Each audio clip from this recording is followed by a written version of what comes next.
Bonjour à toutes et à tous, voici les titres de l'actualité. C'est du pain béni pour les partis politiques à moins de 3 mois des élections.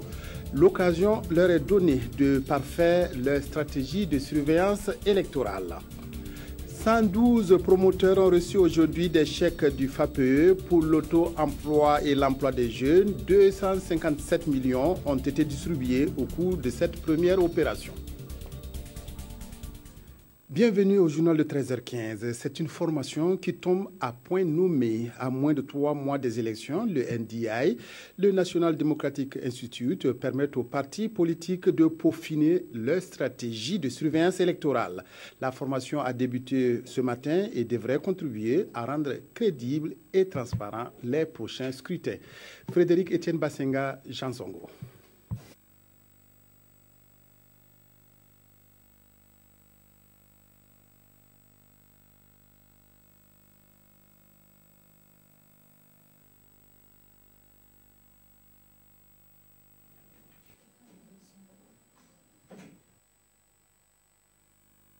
Quelques difficultés de démarrage sur ce sujet signé Frédéric Etienne Basenga et Jean Zongo. Il s'agit donc de la formation des partis. Le cas de la surveillance électorale, une initiative NDI Institute.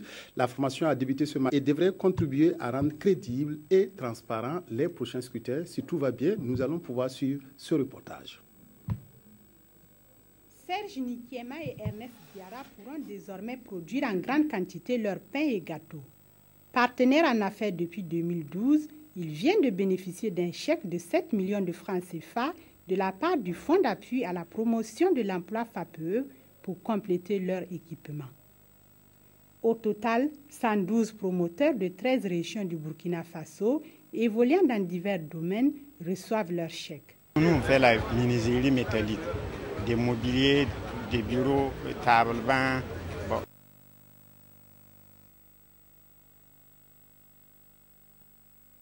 Serge Nikiema et Ernest Diarra. Alors donc quelques cafouillages au niveau de la technique pour ce début du journal. Nous allons revenir sur notre premier reportage. Il s'agit de la formation du NDI qui outille les partis politiques sur la surveillance électorale dans le cadre des prochaines élections que le Burkina va connaître. La formation a débuté ce matin et devrait contribuer à rendre crédibles et transparents les scrutins. Les précisions de Frédéric Etienne Basenga et de Jean Zongo. Le NDI est engagé pour des élections transparentes, crédibles et acceptées de tous au Burkina Faso. Pour cet atelier qu'il initie et qui se veut être le signe de cet engagement, une douzaine de partis politiques sont à l'école pour apprendre les stratégies de surveillance électorale. Nous avons décidé de donner la possibilité à un certain nombre de partis de se préparer de manière plus systématique et méthodique avec une formation de formateurs des délégués de bureau de vote, mais également la stratégie pour la couverture des élections, remontée des résultats, utilisation des moyens techniques qui existent actuellement pour nous assurer ce processus. Si à sa juste valeur, pour elle, la surveillance faite par les partis politiques constitue également un atout pour la réussite des élections. Le NDI va leur montrer comment il faut être présent, qu'est-ce qu'il faut faire, qu'est-ce qu'il ne faut pas faire pour que, à la fin des opérations, ils puissent avoir une compréhension globale du dispositif et surtout qu'ils puissent se rendre compte le plus fidèlement possible à leurs états-majors pour que les élections vraiment soient créditées d'une transparence et ça permet que les résultats puissent être effectivement acceptés par tous. Appuyée par le Danemark, la Chine, Taïwan et cette formation de 2 jours va permettre des parcours des élections. C'est une formation qui ne va pas s'arrêter à Ouagadougou. Bobo Dioulasso sont également concernés. Chèque en poche, une centaine de promoteurs sont prêts à jouer leur rôle dans le développement. Le Fonds d'appui à la promotion de l'emploi FAPE a remis à des jeunes promoteurs des chèques d'un montant de 257 millions de francs CFA. Les enveloppes vont de 2 millions à 10 millions de francs.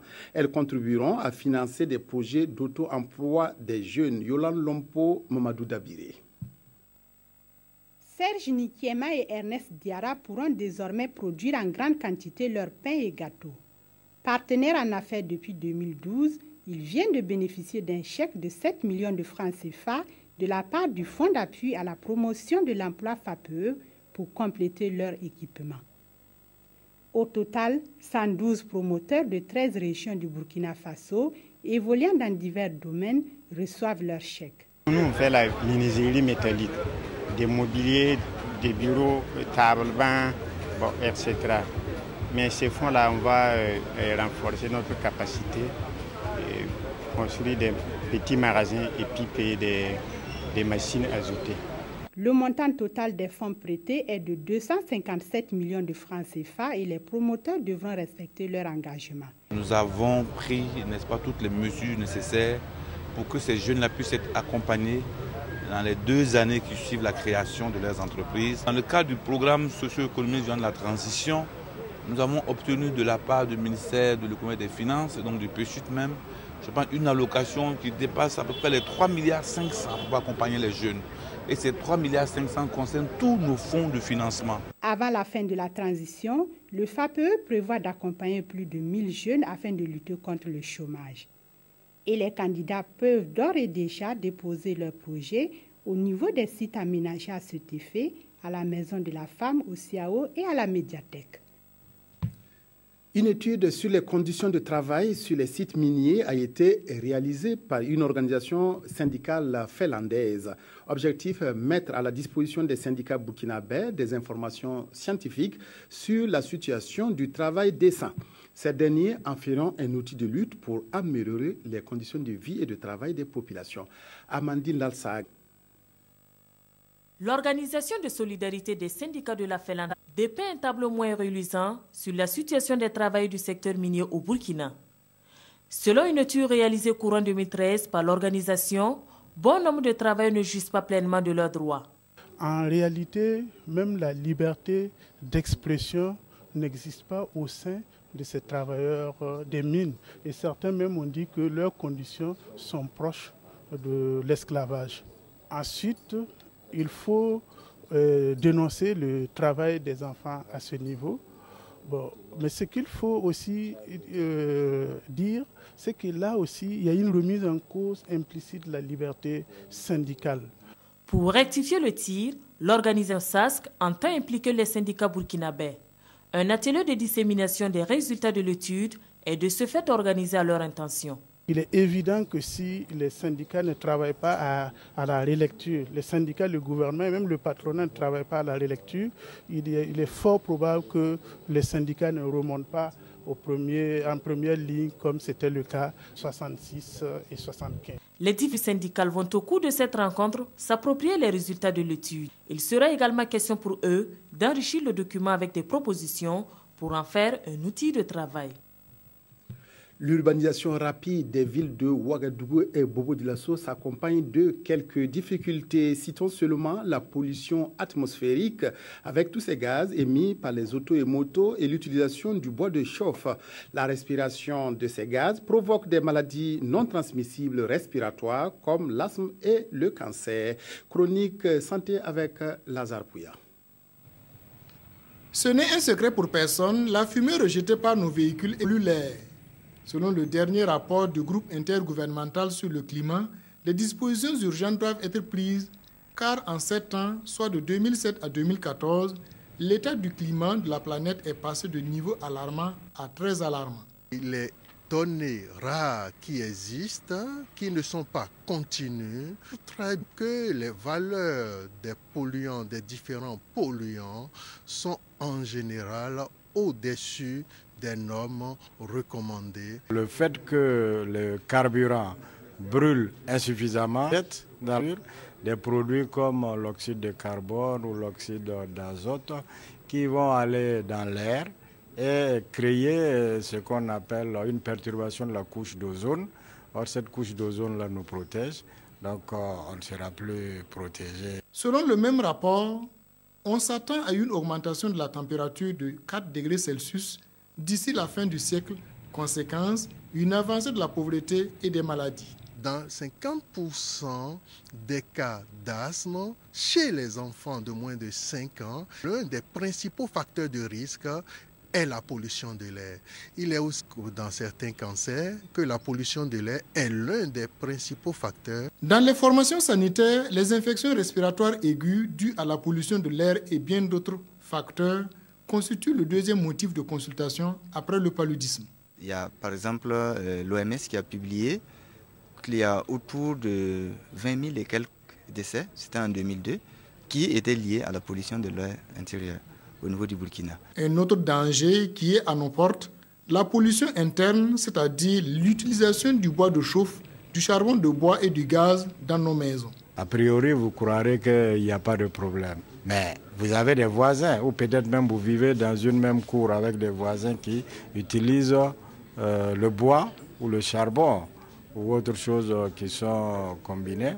Et là, vous êtes exposé aux intoxications. Un tel constat doit inquiéter les Burkinabés et les inviter du même coup à un changement de comportement. Edmond Zemba fait ses premières armes dans la littérature. Ce professeur d'anglais a publié En quête de bonheur, son premier roman. Une œuvre de 182 pages dans laquelle il met en exergue les problèmes de formation et d'emploi des jeunes. La dédicace de cette œuvre a eu lieu samedi dernier. Abdoulaye Savadogo, Albéric Bationo. Deux mains enchaînées, c'est l'image de la première page de couverture du roman de Edmond Zemba. Une image qui illustre le contenu de l'œuvre intitulée En quête de bonheur. Le personnage principal, Sekouba Traoré, après de brillantes études, se trouve confronté au problème de chômage, comme la plupart des jeunes de sa génération. Découragé et désorienté, Sekouba finit par basculer dans le banditisme. C'est de cette tragédie de la jeunesse dont il est question dans ce premier roman de Edmond Zemba. Cette œuvre a un pied dans l'actualité. L'insurrection populaire est l'œuvre des jeunes. Les partis n'ont fait que faire fermenter les choses. Et nous savons très bien que la jeunesse a des problèmes énormes. Même si l'œuvre est d'actualité, son auteur estime que c'est une pure coïncidence qu'elle paraît en cette période de transition. Mais en écrivant, il voyait déjà les prémices de l'insurrection. L'œuvre a été écrite bien avant l'insurrection, puisqu'elle a été écrite en 2009. Voilà, et l'insurrection a eu lieu les 30 et 31 octobre 2014. Voilà. Mais déjà, il y avait déjà des ingrédients qui préparaient déjà cette insurrection depuis longtemps. Dans ce roman En quête de bonheur, l'auteur dit avoir un qui interpelle le lecteur, surtout les autorités, sur la question. Football, retour chez nous donc. L'USFA a remporté haut la main la Coupe du Faso, 29e édition. Le club militaire s'est imposé hier face à l'ASFB 3-0. Cette victoire qualifie l'USFA pour la Coupe CAF la saison prochaine. Les précisions de Bangba David Kafando. L'Union sportive des forces armées s'offre un troisième trophée de Coupe du Faso face à l'association sportive des fonctionnaires de Bobo Dioulasso battu 3-0. Les militaires ont remporté la 29e édition de la Coupe du Faso avec un prix, un ticket pour la Coupe de la Confédération africaine la saison prochaine. Malgré une première période maîtrisée, les fonctionnaires ont fait preuve de maladresse devant les buts. Ibrahim Sidibé, à la 12e minute, bien servi en profondeur, enlève sa frappe. 0-0 à la pause. Transformé au retour des vestiaires, l'Union sportive des forces armées ouvre le score contre Éclair, conclu par Mikaïl Dramé à la 55e minute. Si ce connaît à la 89e minute, la défense de l'ASFB est statique. Cyril Pin, malgré sa petite taille, porte le score à 2-0 pour les militaires. Dans les arrêts de jeu, Franck Guiama corse l'addition et porte le score à 3-0. Et c'est reparti là-bas pour la formation militaire. Il n'est pas hors jeu, troisième but. Nous sommes satisfaits de la qualité du jeu que nous avons pu voir. Et nous félicitons l'équipe de l'USFA qui a été sacrée vainqueur, qui a livré un jeu de très belle facture et qui a mérité tout à fait cette victoire par 3-0. Nous félicitons également la SFB qui n'a pas du tout démérité, mais bien sûr, comme il faut un vainqueur, je pense que l'USFA a été nettement. L'AFB se console avec la médaille d'argent et 7 500 000 francs CFA. Une consécration d'une valeur de 10 millions de francs CFA et des médailles en or pour les militaires. La finale de la Coupe du Faso et le sacre de l'USFA, la célébration des dates du 4 et 5 août constituent les principaux sujets évoqués aujourd'hui par les quotidiens. Abdoul Rasmane Zongo. Le journal Le Quotidien, lui, revient sur la commémoration du 4 août à Pau et reprend un extrait des propos de Maître Benewende Sankara, pour qui le régime Compaoré n'a pas pu accomplir en 27 ans les œuvres que Thomas Sankara a réalisées en 4 ans. Au même moment, Ojudu Ofaso pousse la réflexion sur les dates 5 août 1960 et 5 août 2015. Qu'avons-nous fait de nos indépendances, s'interroge le journal, avec une photo des 6 chefs d'État qui ont dirigé le Burkina Faso avant la transition. 55 ans après son accession à l'indépendance, dit notre confrère du journal Aujourd'hui au Faso, le pays des hommes intègres a sans doute fait des bons dans des domaines variés. Mais l'arbre du satisfecit ne doit pas cacher la forêt des défis, relève tout de suite notre confrère, et pour preuve, le droit à la nourriture, le droit à la santé ne sont pas forcément une réalité. La pauvreté n'a jamais aussi changé de visage fondamentalement. Une brebis effrontée s'échappe de l'enclos de Sassou, titre le journal Le Pays. Jusque-là, le président Sassou Nguesso avait réussi, commente le journal Le Pays, à maintenir son enclos fermé, mais Parfait Kolela, fils de Bernard Kolela, vient d'exprimer son refus de toute velléité de modification constitutionnelle. Finale de la Coupe du Faso, le journal Le Pays titre « Victoire sans appel de l'USFA ». Et Sidoya renchérit et les Bidas brandissent leur 3e trophée. Les militaires marchent, les fonctionnaires observent l'observateur. À 65 ans, Adama Diabaté, cultivateur et forgeron à la fois, père de plus de 10 enfants, obtient son CEP à Dori, pour donner le bon exemple selon notre confrère de Sidoya. Nous sommes au terme de cette édition. Merci de l'avoir suivi. Excellent après-midi à toutes et à tous en compagnie de la RTB.